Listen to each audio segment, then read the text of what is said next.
Hi. So we are going to continue work here on the power steering pump. And the one thing I do want to say is I did work on it just a little bit here as soon as I got to the garage, just so I can kind of figure stuff out. As we got the mount started, air quote, started, just so I can kind of roundabout see where it is I need to like weld the bit in, or the mount on. The one thing I did notice, however, is that that mount actually has a curve in it, so it's kind of throwing off the geometry of everything because it's not exactly square. What I mean by that is this is not on the same square plane as this. This is actually bowed in a little bit. What that's actually doing is, since I have a piece of angle iron on there and it needs to line up with whatever the edge is there, it's actually kicking it out this way, so there's a lot more space between what it is that I wanted to weld it to. So I can show you real quick where it is we're actually going to be welding to. So I had marked just about here, where I had it like laid up and wanted to weld it. However, it was kind of like kicked out towards you guys, with this being the door that runs here, obviously this being the tire here. It kind of kicked out this way, which I didn't really like. So with it sitting completely flat, it puts the bar like right about here. You can kind of see if I just hold it in place square without having any part of the pump touch the body, you can see kind of around where that lands, which is basically right in here. So I might have to like make up some type of other bracket to triangulate it, just so I can tack it up here. So what we're gonna end up doing is, it's gonna look like this, and then we're gonna have another piece that's gonna come up to here, and that'll triangulate this whole thing there for me, which should make this a lot easier. So let's get it cutting, and let's get a tacking and welding and tacking and welding and welding and tacking and tacking and welding.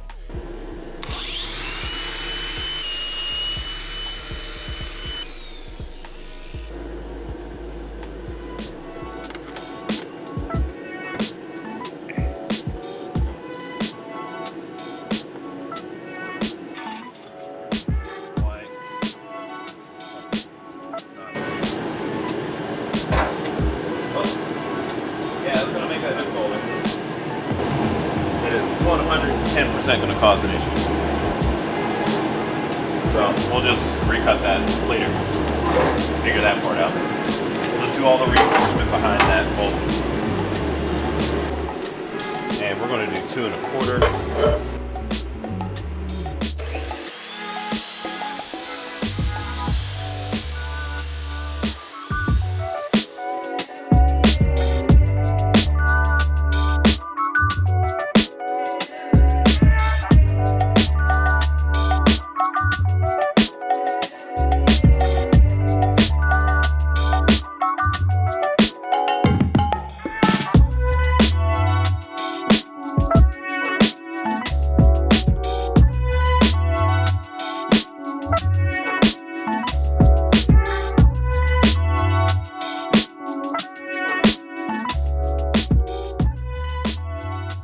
So I have roughly cut out the piece that we need, and that's just gonna nestle in right here. In addition to that, also grab some hose. Apparently it's 5/8 to go in here. The only thing is, I don't think it's gonna be able to make that bend coming off of here, because that is quite the bend to make, and it's gonna be real tight, but it might actually be able to do it. I don't know, we gotta see. I gotta first try and fish this through there, but I think I'm gonna do that after I do all the welding, because I don't want to melt the hose that I just got.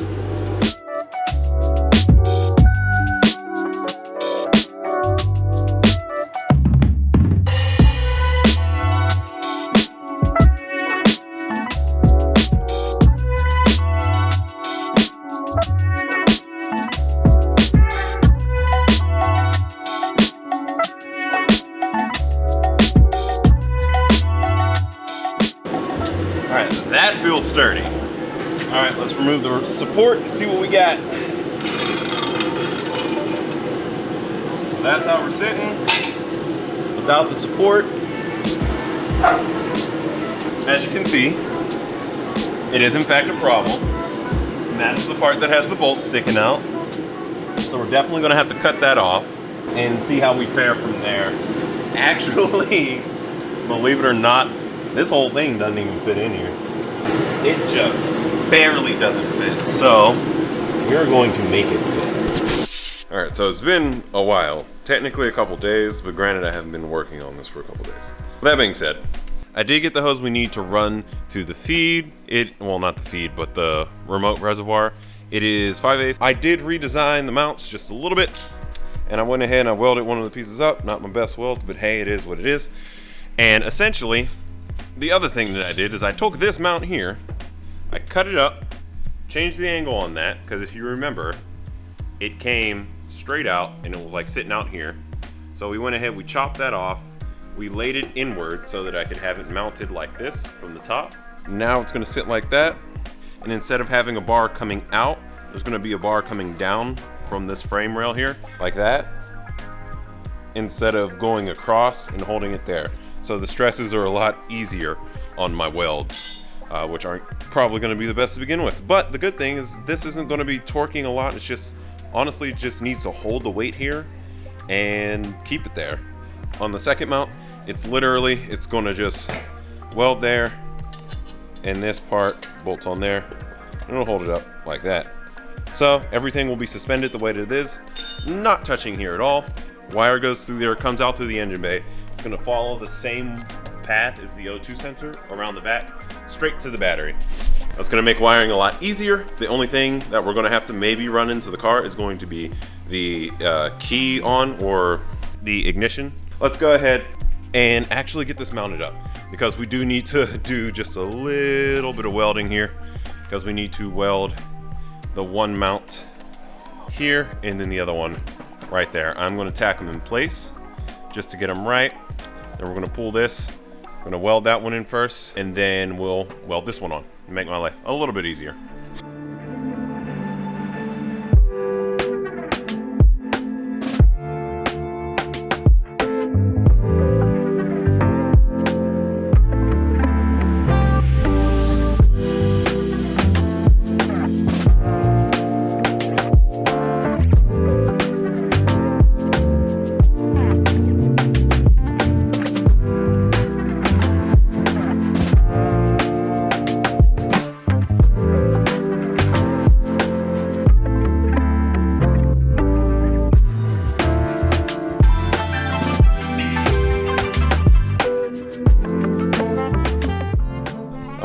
So I am done using the metal hot glue gun.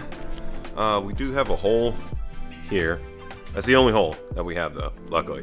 The underside was a massive pain. I just finished that, so I'm not gonna touch it. But I think there were still a lot of contaminants there. I didn't clean a big enough spot. But that's also in there. It's no longer tacked. It's sturdy. So we are officially fully mounted up. Now we just gotta do the wiring, which is super easy. And then we got to do the plumbing.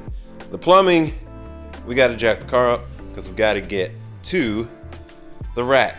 Now, there are 3 fittings that we have here that we're going to be using. We got the rack in. I think that's the rack in. Not entirely sure. And then we got the rack out. Or this might be the rack in, that's the rack out. I'm basing that based off the O-ring. I don't actually know if that's the case. And of course we also have the 3rd fitting on there, which is the pump out.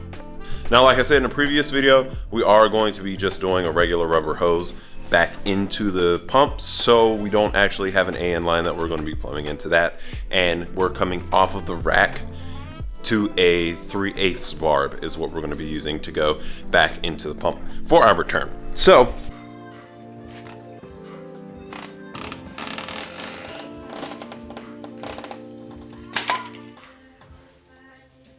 Four to 6 days later. All right, so recap time. We have an issue with the mount, and that's because it's directly in line with the tire and actually kind of contacts it in one part. So with any type of suspension travel, it can actually possibly end up hitting the mount. The good thing, however, is it seems like it's only about 2 inches of space that we have between the tire and the mount itself, or one of the lines for us to play with, which just so happens to be the exact amount we can shift the whole unit back by, which is roughly about 2 inches. So we're going to cut off just the mounting point off of that one bracket, and we're going to shift that forward about 2 inches. That way we can shift the whole unit back. And in addition to that, we're also going to have to either cut and weld in extra angle or cut off the angle iron that's already on there and shift it back as well. Which, I mean, honestly, either or. I would prefer to cut the angle iron because it's going to be easier to weld the angle iron to itself. So we're going to do that, and we'll see how it all turns out.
So people have issues with 10 mils. I have issues with 3/8 extensions. They're always fucking missing. Like pretty much always. That's there. And, ow! Fuck, that's hot. I knew it. I knew it was hot. I still did it. Ow. Now, it's time for the moment of truth. Does this guy clear the tire?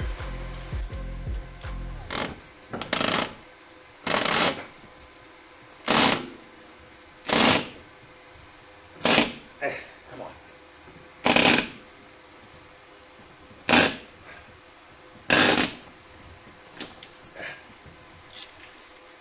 Ha! It does not. I mean, it does, but it doesn't. Oh, shit, this is not in the right spot. There you go.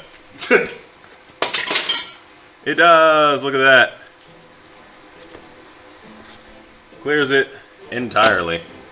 And we can just mount the hoses to the back there, and it'll literally never touch it. Unless for some reason, ball joint goes in this. But if the ball joint goes on this wheel, we got bigger problems. We will clean this up here in a little bit, but I'm primarily focused on the functionality of this right now. Alright, that is definitely a lot more malleable.